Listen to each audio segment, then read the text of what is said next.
Ayan guys,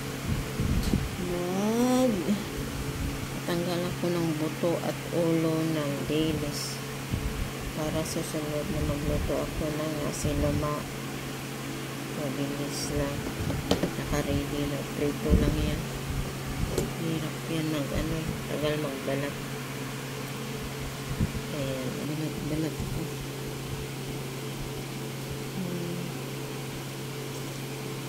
Ayan. Kita yung ugat sa paa. Ay, sa paa. Sa paa. Madami ito eh. Pero mag-asa. Hindi naman siya mahirap balatan. Ayan. Hindi naman siya mahirap kasi ano siya. Parang hindi masyadong tuyo. Mabilis lang siya tanggalan ng buto. Ayan. Dati yung nagawa kong video, dinelete ko kasi sabi ni Lolo, ano ba? CPR. Anong CPR yun sa aking video yun? Ito, ewan ko lang. Pag in-upload ko ulit, ewan ko. Ano sabihin ni Lolo? Isa, CPR ba yun? Hindi, sarili ko naman gawa.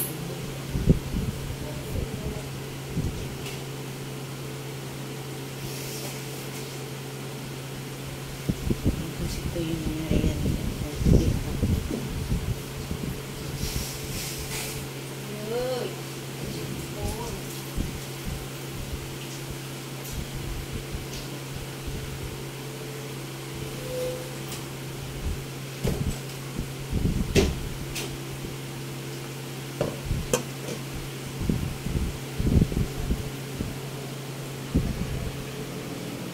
Ayan yung merienda for today. Ayan pulot hitam dito tawag, pero ano ito, ano siya, yung bigas na malagkit, pero ano, ayan, purple purple na bigas or black na bigas na malagkit. Yan ang merienda for today. Tapos nilagyan ko siya ng dahon ng pandan, mabango siya, at saka lagyan ko rin ng gata. Tapos yung kanyang sugar nilagay ko ay yung natural yung brown sugar, ay hindi, yung itim na sugar, yung milaka, yung parang natural sugar nga yun. Hindi siya masyadong matamis. Pulot hitam. Yan yan yung merienda for today. Kaya siya black. Ayan, patubang ko. Nag-awas-awas kasi kanina eh. Lagay ko doon sa electric na rice cooker. Siyempre electric rice cooker. Patawag pa talaga ito si Man.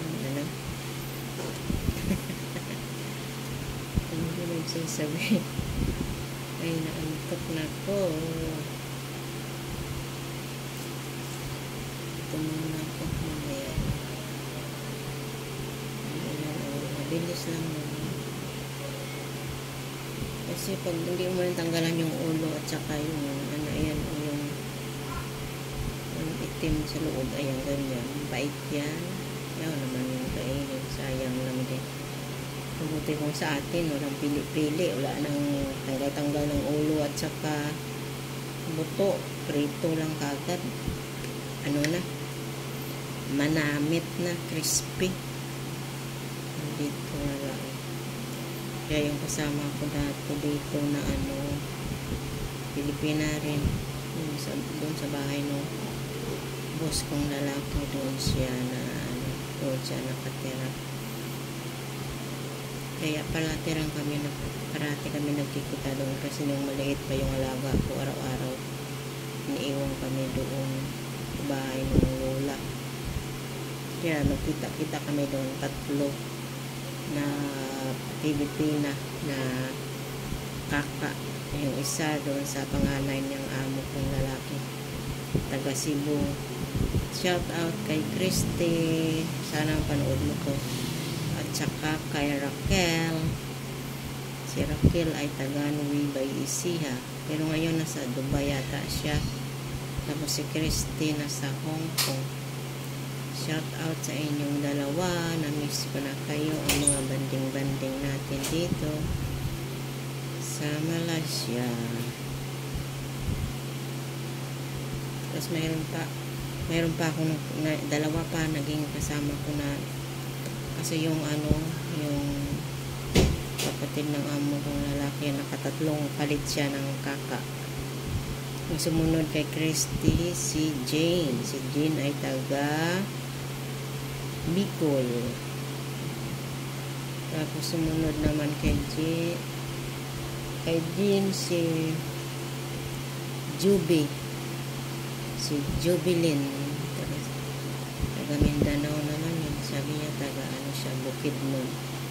Pero ngayon nasa Hong Kong siya. Tapos umuwi si Juby, bumalik naman si Jane. Tapos umuwi na uli. Ngayon wala na, hindi na sila kumuha kasi malaki na yung mga bata ng anak ng kapatid ng amo kong lalaki. Kaya ako na lang dito naiwan. Sila lang ata, si Christy 4 na taon lang siguro yan dito. Tapos si Raquel 2. Tapos si Jane 2 rin ata. Tapos umuwi, tapos bumalik uli. Tapos nakatatlong taon siguro siya. Buti, mabait niya yung amo nila, mayaman yun. Yung kapatid ng amo kong lalaki. Yan sila, hindi sila kuripot sa sa sahod. kahit yung kay Raquel, malaki nga pa rin sahod nun sa akin. Ako na lang naiwan dito, nakaano na ako dito. 11 na. Kasi yung susunod na taon, 12 na. Kasi nung June ako dito na punta. June ako na dumating. June 26, 1912. Kaya yung nagalagay sa visa ko, siya. June 26.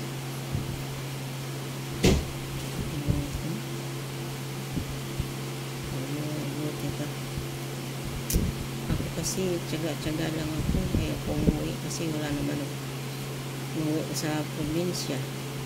Hindi ka nga magugutom, wala ka naman trabaho. Walang trabaho, walang pera. Paano yan? Walang pampaaral sa anak.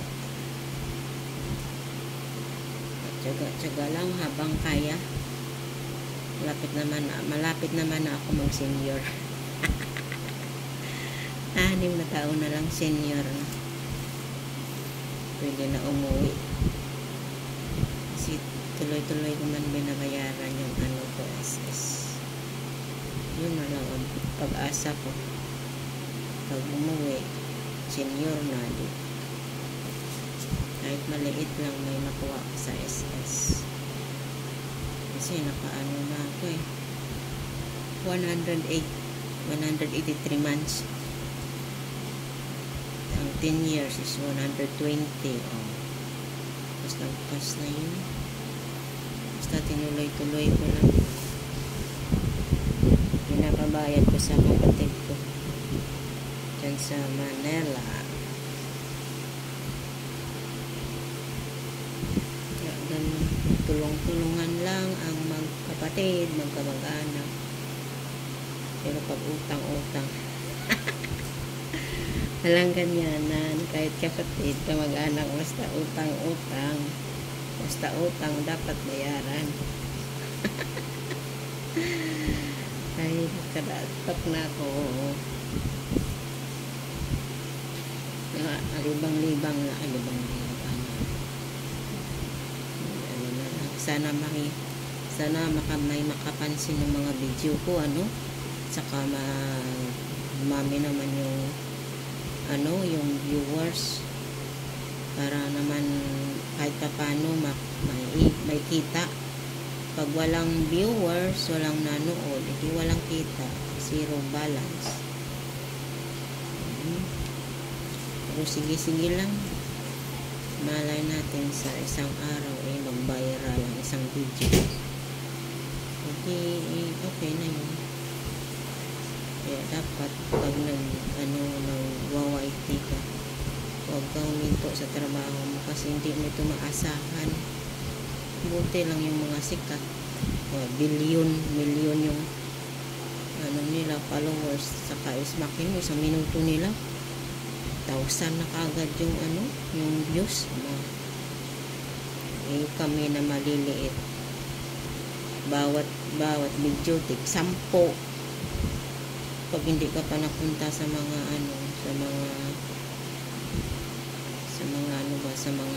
nagla-live, walang mag-view sa iyong mga video. Swertihan lang.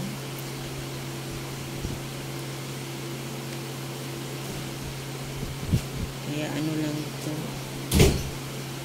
ibang-ibangan lang. Quiet. Quiet.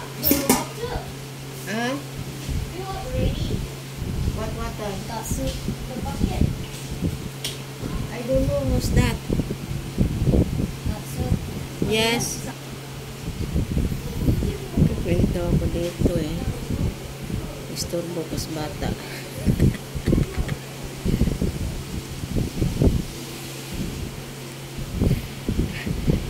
Kwento pa ako dito, tapos yung bus dumaan.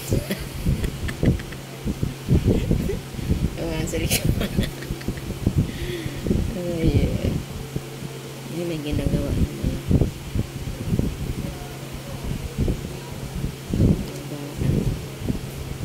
Tagal kaya gawin ito. Tagal gawin pa. Kailangan lahat ng mga kunyari, ang ginagawa ko dito, kunyari, ang lulutuin ko bukas ngayon pa lang hapon, niready ko na para kinabukasan. Luto lang ako ng luto kasi pag ready ka pa tapos magluluto, late na yun. Ako lang isa, ako man lahat mag-prepare. Buti na lang yung mga plato, yung mga baunan ng mga bata, sila maghugas kasi hindi ko man kakayanin yan. Magluto, pa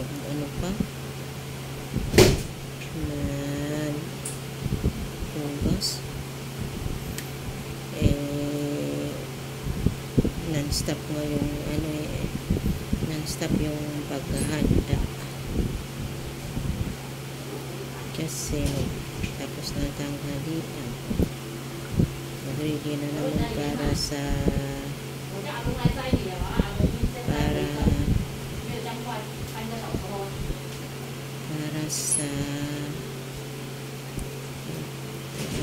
tea break, merienda ako. Kung hindi, minsan nga, kapoy kayo, yung pagtuloy-tuloy nga luto sa tanghalian, luto yung merienda na ko, kapoy kayo. Kaya minsan alternate lang yung ginagawa ko sa merienda, yung hindi lahat araw-araw luto, yung minsan may tinapay, minsan crunch, para hindi mahirap. Pagkakain ko lang, kaya naman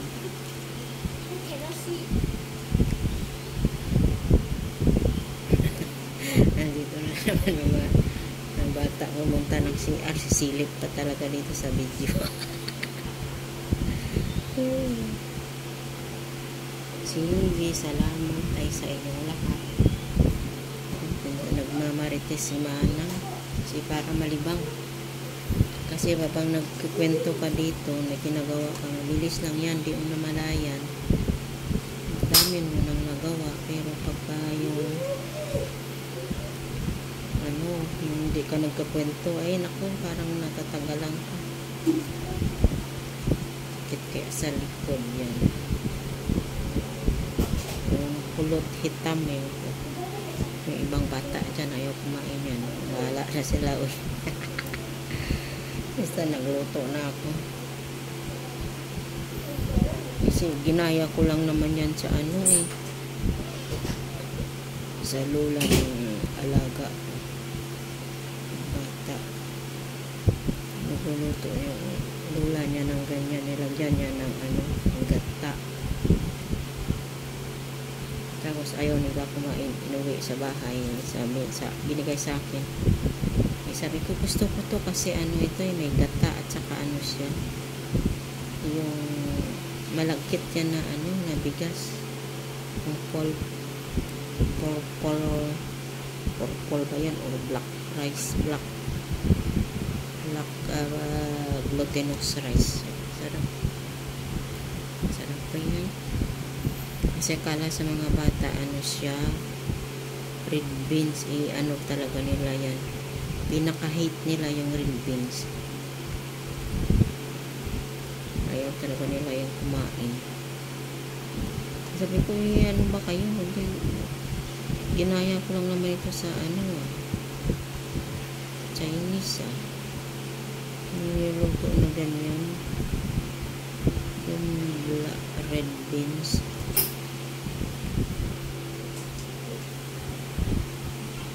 Ang sakit sa likod ko tanda na.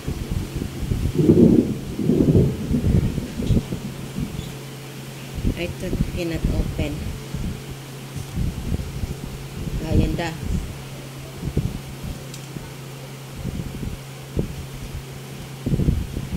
Ano na naman, nagkulog na naman tuwing hapon umuulan dito. Yan kulog na naman.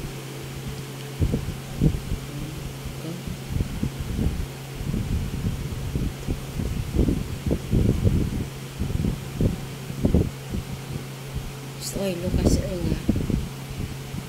if you eat the sweet, the wrapper don't put inside the toilet. You take and throw the proper place, rubbish bin. Kaseng.